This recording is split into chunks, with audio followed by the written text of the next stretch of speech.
आज हम आपको बिहार के उस कोने में लेकर के आए हैं जिसके बारे में बहुत कम लोग जानते हैं।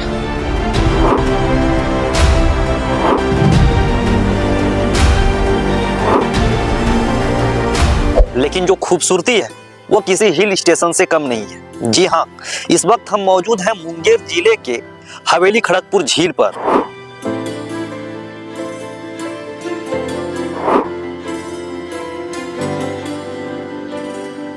इस झील की ऐसी खूबसूरती है जिसे लोग बहुत प्यार से बिहार के नैनीताल भी कहते हैं। आप लोग देख पा रहे होंगे कि किस प्रकार से चारों तरफ हरियाली है, सामने पहाड़ों से घिरी शांत झील, लेकिन जो हवाओं में वो जो सुकून है अक्सर वो उत्तराखंड की वादियों में महसूस किया जाता है। अब सवाल यह कि क्या यह पर्यटन के नक्शे में आ चुकी है? क्या यहाँ वो सुविधाएं हैं जिसे नैनीताल जैसी पहचान दिला सके? क्या यहाँ सरकार इस अनमोल धरोहर पर ध्यान दे रही है जिसकी ये हकदार है? तो आज की इस खास रिपोर्ट में हम आपको हवेली खड़गपुर झील की वास्तविकता को रूबरू कराने के लिए इसके अतीत, वर्तमान परिदृश्य और इसके भविष्य पहलुओं से जुड़े चर्चा करने हेतु हमारे साथ जुड़े हैं पर्यटन क्षेत्र के एक्सपर्ट एवं हमारे वरिष्ठ अतिथि श्रीमान मनेंद्र कुमार सिंह, सचिव सेवा यतन हवेली खड़गपुर। तो चलिए इनसे बातें करते हैं। बहुत स्वागत। इस इंटरव्यू को आगे बढ़ाते हैं, तो आप बने रहिए हमारे साथ, क्योंकि अभी आप देख रहे हैं स्पेशल इंडिया न्यूज, जहां खबर जमीन से दिखाई जाती है, सच बिना सजावट के। सबसे पहले हम आपके बारे में कुछ जानना चाहेंगे सर। मेरा नाम मनेंद्र कुमार सिंह और सेवायतन नाम की हमारी एक संस्था है, स्वयंसेवी संस्था, जिसके हम सचिव हैं। लगभग 38 साल से हम मुंगेर जिले में गरीबों के बीच, पिछड़ों के बीच, आदिवासियों के बीच समाज सेवा का काम करते आ रहे हैं। हवेली खड़गपुर की ये जो झील है, सबसे पहले हम इसके महत्व के बारे में जानेंगे। यह झील क्षेत्र के लिए कितनी महत्वपूर्ण है? क्या इस झील का ऐतिहासिक महत्व भी है? जल ही जीवन है। जब तक ये बांध नहीं बना था, जब ये झील का रूप नहीं था, तो पानी पहाड़ पर से आता था और नदी में मिलके गंगा में विलीन हो जाता था। या रुकता नहीं था, खेतों तक जाता नहीं था। तो जब ये इसकी व्यवस्था की गई 1862 में महाराजा दरभंगा के द्वारा किया गया। यह झील लोगों के जीवन से किस प्रकार जुड़ी? झील तो बहुत पहले से था, पानी का बहाव बहुत पहले से था, लेकिन उत्तर, दक्षिण और पूर्व दिशा में जितनी खेती होती है उन सबों में पानी पहुंचाने का, सिंचाई की व्यवस्था करने का एक मजबूत व्यवस्था राज दरभंगा के द्वारा किया गया। और तब से यहाँ की खेती में काफ़ी उन्नति हुई, तरक्की हुई, किसानों को काफ़ी लाभ हुआ। राज दरभंगा के द्वारा नहर बना करके हर खेत को पानी पहुंचाया गया, तो लाभ तो होना ही था। यहाँ के किसान की पैदावार बढ़ी, उनकी आमदनी बढ़ी, उनका जीवन स्तर ऊंचा हुआ। यह तो स्वाभाविक है होने का। तो इस दिशा में उन्होंने बहुत अच्छा काम किया। और उस समय हम लोग तो बच्चे थे, उस समय तो मतलब कि जब बच्चे थे तो देखा करते थे, 2 सिपाही राज दरभंगा का इस बांध पर रहता था और पूरी व्यवस्था को वो संभालता था। आगे फाटक बना हुआ है जिसको उठा करके पानी नहर में पहुंचाया जाता है।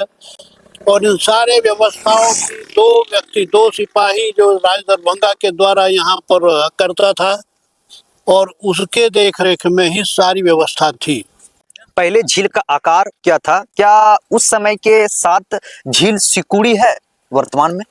यह झील लगभग 15 किलोमीटर लंबा है और इस झील में भीम बांध के झरना से, गर्म और ठंडा पानी का झरना जो भीम बांध से आता है, वो सारा पानी इस झील में आता है। इसीलिए इस झील में सालों भर वर्षा हो न हो पानी की आमदनी है। पूरब, उत्तर और दक्षिण बांध का निर्माण किया गया। पूरब में पहाड़ी भी है बगल में, जो कि उस पानी को रोकता है। पश्चिम में तो बिल्कुल पहाड़ ही पहाड़ है। और जिस झील को हम देख पा रहे हैं, इसके अंदर भी इससे भी बड़ा झील है। वो इसी का हिस्सा है? हाँ, इसी का हिस्सा है। दोनों लिंक है, आगे जाकर के दोनों का पानी मिलता है एक दूसरे से। आगे जिस जगह पर पानी मिलता है सर, उसका कुछ तो नाम होगा, या फिर वो भी खड़गपुर जिले? सिंधवारणी डैम। क्या झील पर अतिक्रमण साफ दिखता है? अतिक्रमण तो यहाँ कोई बहुत बड़ी समस्या नहीं है झील के संदर्भ में, क्योंकि चारों ओर पहाड़ है, बांध है, तो इसमें अतिक्रमण की संभावना नहीं के बराबर है। कुछ मछली मारने वाले लोग अनावश्यक नदी में पानी निकाल देते हैं, जिसके कारण अच्छा। सिंचाई के लिए पानी रह नहीं जाता है। तो कुछ असामाजिक तत्व है इस दिशा में प्रयत्नशील, वह उसके लिए सरकार को कुछ सख्त कदम उठाना पड़ेगा। जी सर। और पानी ही नहीं जाती है, बहुत 2 किलोमीटर से आगे पानी नहीं पहुंच पा रहा है, जबकि जा सकता है, पानी की कमी नहीं है। लेकिन यहाँ जो आसपास के असामाजिक तत्व और मछली मारने के चक्कर में इस पानी को नदी में छोड़ कर निकाल देते हैं, जिसके कारण कि हमको गेहूं के समय में बहुत दूर तक हम पानी नहीं दे पाते हैं। उस दिशा में सरकार को सोचने की जरूरत है, सिंचाई विभाग को सोचने की जरूरत है। झील नष्ट होने से क्या असर पड़ेगा? झील नष्ट होने से तो सबसे पहले यहाँ की खेती बर्बाद हो, जिसका सीधा लाभ किसानों को होता आया है सैकड़ों वर्ष से, और पर्यावरण की दिशा में भी नुकसान होगा।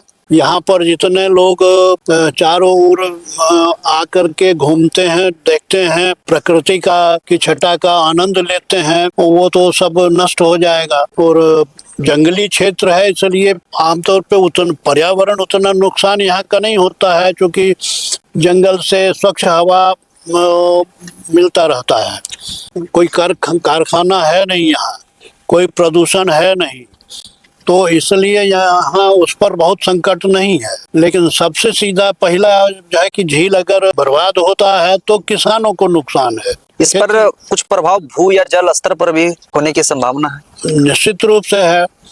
झील में पानी रहता है तो यहाँ से खड़गपुर बाजार तक, जो कि 2 किलोमीटर 2.5 किलोमीटर दूरी पर है, बहुत नजदीक में पानी मिल रहा है। बोरिंग होता है और 100 फीट में पर्याप्त पानी, जो कभी खत्म नहीं होता है।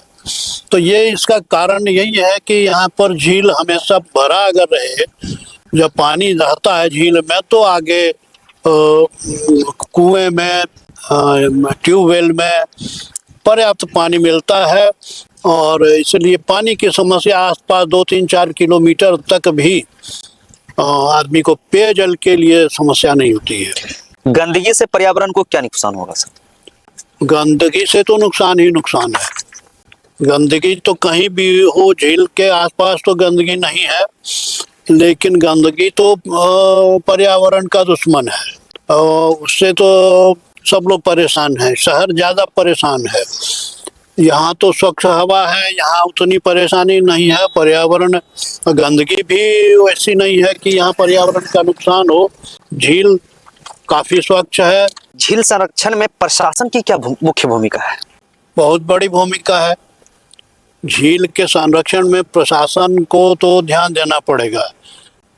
आसपास लालची लोग इस झील का दोहन करते हैं, और उससे लालची लोग मतलब सर? लालची मतलब कि आसपास में जो है, अब इसमें से मछली निकालना है, और मछली निकालने के लिए पानी निकालना पड़ेगा, और पानी अगर निकल गया तो खेत को पानी नहीं मिलेगा। जी जी जी, जी। आसपास का वाटर लेवल जो है वो डाउन होगा, माल मवेशी को पानी पेयजल का दिक्कत होने लग जाता है, तो नुकसान तो है। तो उसकी सुरक्षा उन ऐसे तत्वों से सुरक्षा तो सरकार ही दे सकती है यहाँ पे। और हमको लगता है इसका जब विकास होगा तो उस दिशा में भी सरकार जरूर प्रयास करेगी। आपने पूर्व में भी कहा सर, क्या कानून के तहत भी संरक्षण बहुत जरूरी है? बिल्कुल जरूरी है। सरकार तो जो भी करेगी कानून के तहत ही करेगी, चाहे पुलिस व्यवस्था हो या सामान्य प्रशासन हो, तो वो तो कानून के सहारे ही सारी व्यवस्था होती है व्यवस्थित। तो कुव्यवस्था जो है उसको हाईलाइट कीजिए, तभी सरकार उस पर सुव्यवस्था करेगी ना। जी बात। तो हम यहाँ पर पानी कम हो जाने का, अभी भी झील में अभी तो पानी है, लेकिन मार्च के बाद, अप्रैल के बाद पानी बहुत कम हो जाता है। किसान एक धान फसल के बाद दूसरी फसल नहीं ले पाते हैं पानी के अभाव में। और इसका कारण सिर्फ और सिर्फ ये मछली मारने वाले पानी बहा देते हैं।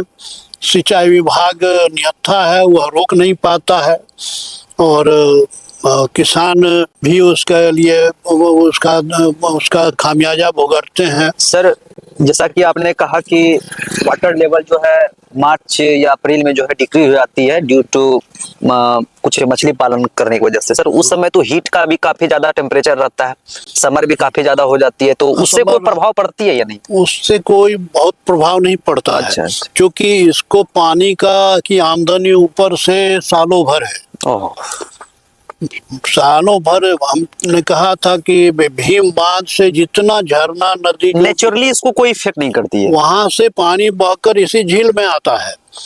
तो इस झील को गर्मी के दिनों में भी एक नाला हमेशा पानी का ऊपर से इतना आते रहता है। तो गर्मी का प्रभाव तो जरूर कुछ पड़ेगा, लेकिन वैसा नहीं जितना कि आदमी के द्वारा प्रभाव पड़ रहा है। प्रकृति तो बहुत कुछ दे रही है हमको, लेकिन आदमी जो आसपास के लोग हैं वो लोभ और लालच में इसके पानी को बर्बाद करते हैं, नदी में बहा देते हैं। और जिस समय किसान को नहीं जरूरत है उस समय नहर में पानी चला जाता है, और जब जरूरत है उसके उस समय रहता नहीं है। समाधान क्या है इसका सर? झील बचाने के लिए पहला कदम क्या होगा? और आपने जैसा कि बार बार कहे कि ज्यादा से ज्यादा लोग जो है लालच में इसको काफी ज्यादा नुकसान पहुंचाते हैं, न्यूज के माध्यम से उन लोगों के बारे में क्या कहेंगे सर कि झील बचाने के लिए क्या पहला कदम होना चाहिए? झील बचाने के लिए पहला कदम है कि इसका विकास हो। जब यह छूट जाता है, इस पर सरकार का ध्यान नहीं रहता है, लोग आने जाने से इससे परहेज करते हैं, कोई सुविधा नहीं रहती है, तो यह निष्क्रिय हो जाता है, लोगों के ध्यान से हट जाता है और फिर यहाँ पर क्रिमिनल का अड्डा हो जाता है। और अगर इसका विकास होगा, आने जाने वाले रोज पर्यटक आने लगेंगे, गाड़ी दौड़ने लगेगी, दूर दूर से लोग आएंगे और फिर सरकार के द्वारा उनके सुरक्षा की भी व्यवस्था होगी, तो झील सुरक्षित हो जाएगा। इसमें तो इसका विकास हो और इसका दायरा और बढ़े। पटवन के दृष्टि से सिंधुवारनी डैम जितना जल्दी हो सके बन जाए तो बहुत बड़े एरिया को जो वंचित है पानी से, वहां तक पानी पहुंच सकता है। किसानों का भला होगा, झील का भला होगा। झील पुनर्जीवित करने में कितना समय लगेगा सर? यह तो सरकार की इच्छा शक्ति पर निर्भर करता है, और इसको बनाने में बहुत ज्यादा तो 2 साल। 2 साल में अगर इस पर लगा जाए ठीक से तो 2 साल के अंदर झील नैनीताल से कम नहीं रहेगा। इसको आज नैनीताल में कुछ और भी नहीं है, लेकिन झील के वहाँ के पर्यटन के माध्यम से वहाँ की जनता खुशहाल है। अभी जो हम लोग यहाँ पर बैठे हैं सर, जो हवा चल रही है, वाकई लगता है कि उत्तराखंड में जिस तरह की वादियों में महसूस किया जाता है उसी तरह का यहाँ पर भी बिल्कुल वैसा ही है। अभी इस जाड़े के मौसम में यहाँ पर अभी तो शुरू होगा अब लोगों का आना।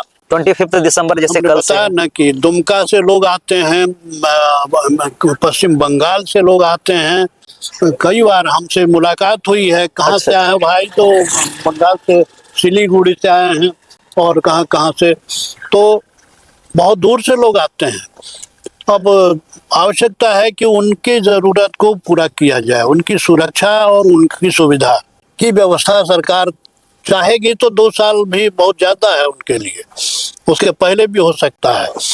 अब सरकार की इच्छा शक्ति पर निर्भर करता है। जो वर्तमान सरकार है वो हम उम्मीद करते हैं कि सरकार का ध्यान इस ओर जाएगा और निश्चित रूप से इसको बढ़ावा देने की, हाँ, इसका विकास होगा और यहाँ के लोग की खुशहाली बढ़ेगी। प्रशासन को आप क्या संदेश देना चाहेंगे? प्रशासन को हम यह संदेश देंगे कि यहाँ पर सबसे पहली जरूरत है सुरक्षा। पुलिस व्यवस्था यहाँ हो, पुलिस की गाड़ी दिन में 2 बार 3 बार जरूर इस झील पर घूम ले कम से कम। एक बार घूम ले तो लोगों के अंदर भय मिटेगा और जो असामाजिक तत्व है वह भयभीत होगा। आम जनता का भरोसा बढ़ेगा। जी वाकई। ये सब तो खतरा बना रहता है, सुनसान जगह है तो जी, वाकई कुछ भी से। हो सकता है, लेकिन पुलिस की गाड़ी यहाँ पर 2 बार 3 बार सुबह से शाम तक अगर चक्कर लगाती है तो उससे हतोत्साहित होगा असामाजिक तत्व, और जो अच्छे लोग आना चाह रहे हैं उनका भरोसा बढ़ेगा।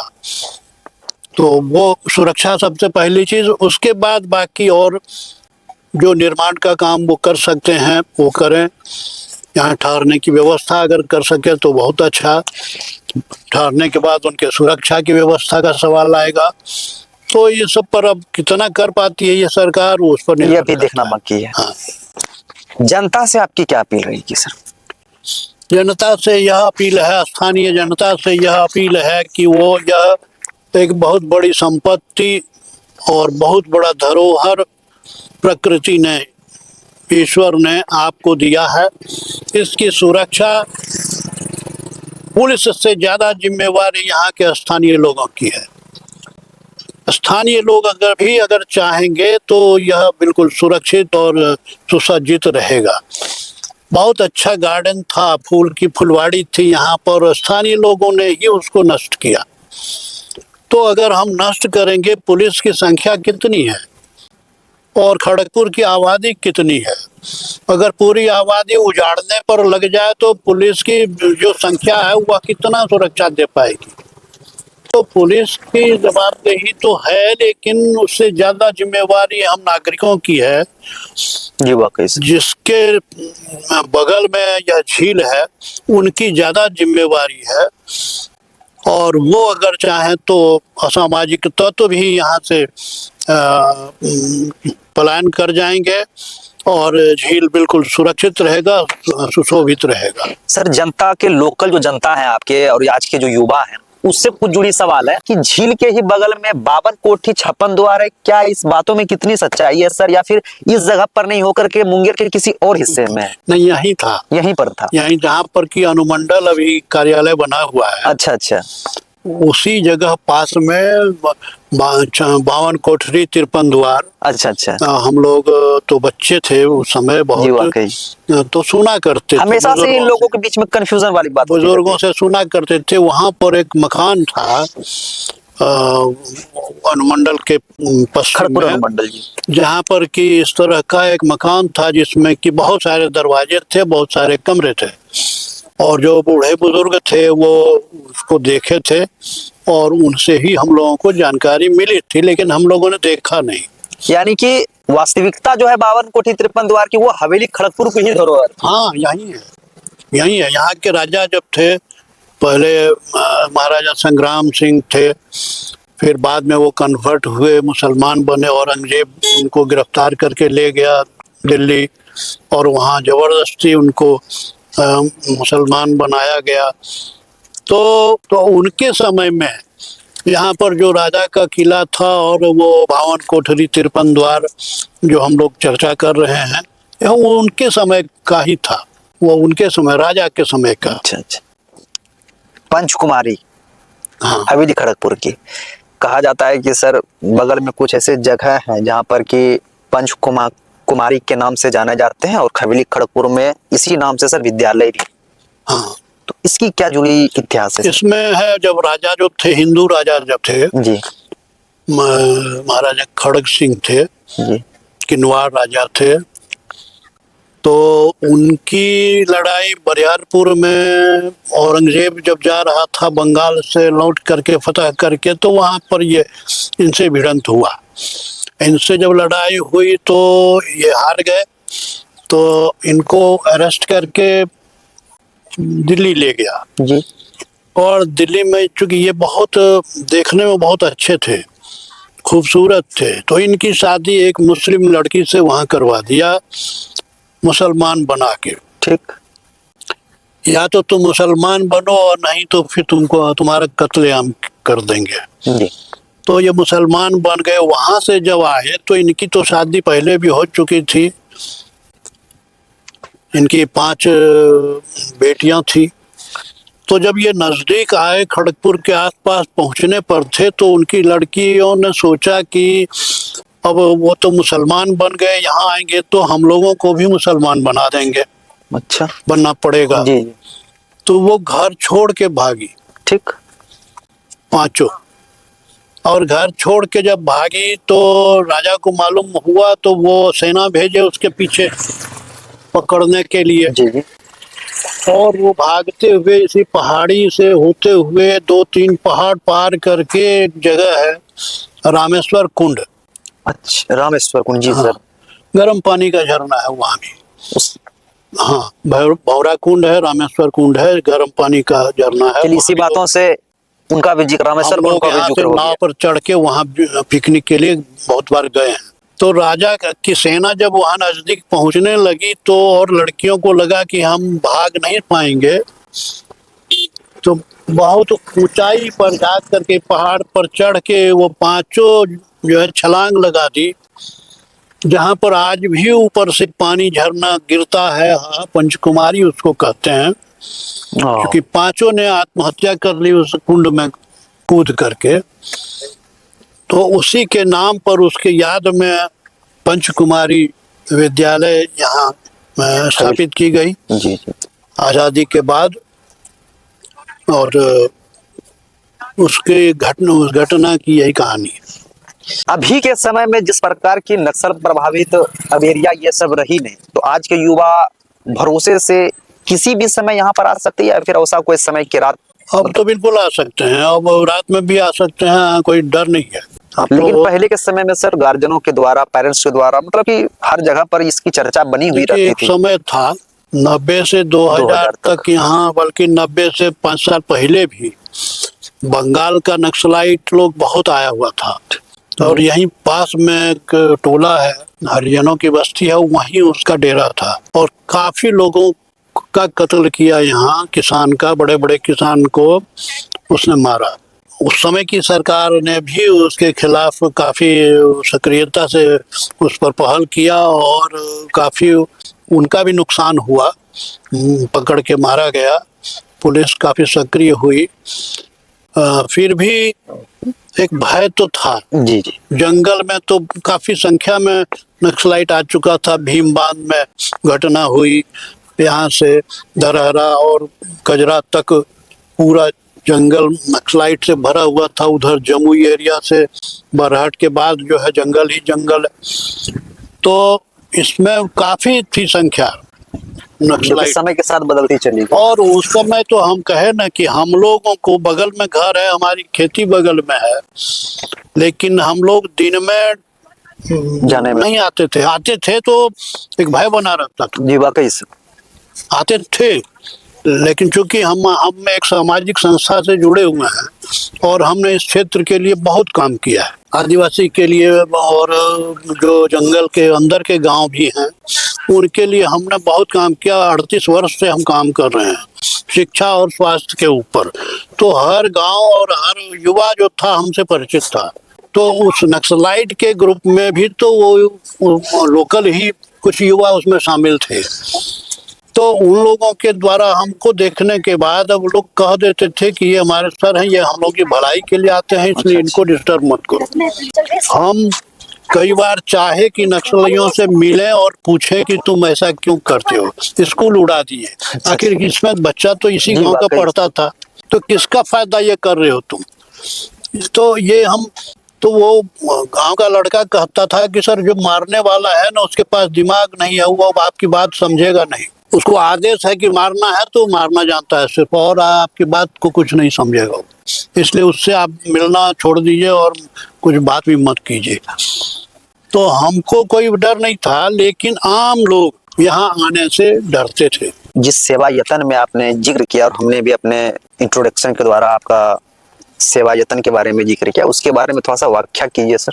सेवा यत्न एक स्वयं सेवी संस्था जो कि ट्रस्ट एक्ट में रजिस्टर्ड है, भारत सरकार से भी FCRA में रजिस्टर्ड है, नीति आयोग से भी रजिस्टर्ड है, इनकम टैक्स में भी रजिस्टर्ड है। एक वैधानिक संस्था है। मेरा बचपन आश्रम में बीता, सेवाग्राम आश्रम जो कि महाराष्ट्र में वर्धा में है, गांधी जी के द्वारा स्थापित आश्रम है। जी। बचपन से हमको समाज सेवा का शौक था। पढ़ाई पूरी करने के बाद 1970 में हमने ग्रेजुएशन किया और हम नौकरी की तरफ न जा करके हम समाज सेवा की तरफ झुके। सर ये तो उस युवाओं को भी आप संदेश दे रहे हैं अपनी बातों से कि कुछ लोग युवा होते हैं सर, सरकारी नौकरी की तरफ ज्यादा झुकाव रखती है। हाँ हाँ, आज के समय में तो है ज्यादा झुकाव। ये देखिए, यह चीज जो है तो अंदर की चीज है। आपके अंदर अगर भावना आपकी समाज सेवा की है तभी आप कर पाएंगे। जी वाकई। और लाचारी में अगर कर रहे हैं कि बेरोजगार हैं इसलिए कुछ करना है तो कर लेते हैं, ये भी तो वो सफल नहीं हो पाता है। तो हम, चूंकि मेरे पिताजी भी इसी दिशा में थे, गांधी से बहुत प्रभावित थे, एक सर्वोदय कार्यकर्ता थे। वो बचपन से हमने समाज सेवा ही देखा, आश्रम जीवन जिए, श्रम भारती खादी ग्राम में बचपन बीता, महात्मा गांधी के आश्रम में बचपन बीता, और वहां से जो हम कुछ सीख करके निकले तो आने के बाद 1988 में हमने एक संस्था का गठन किया। क्योंकि बताया ये गया कि एक कोई निबंधित संस्था होगी तभी आपको कहीं से भी कुछ भी सहयोग मिल पाएगा गरीबों के लिए करने का।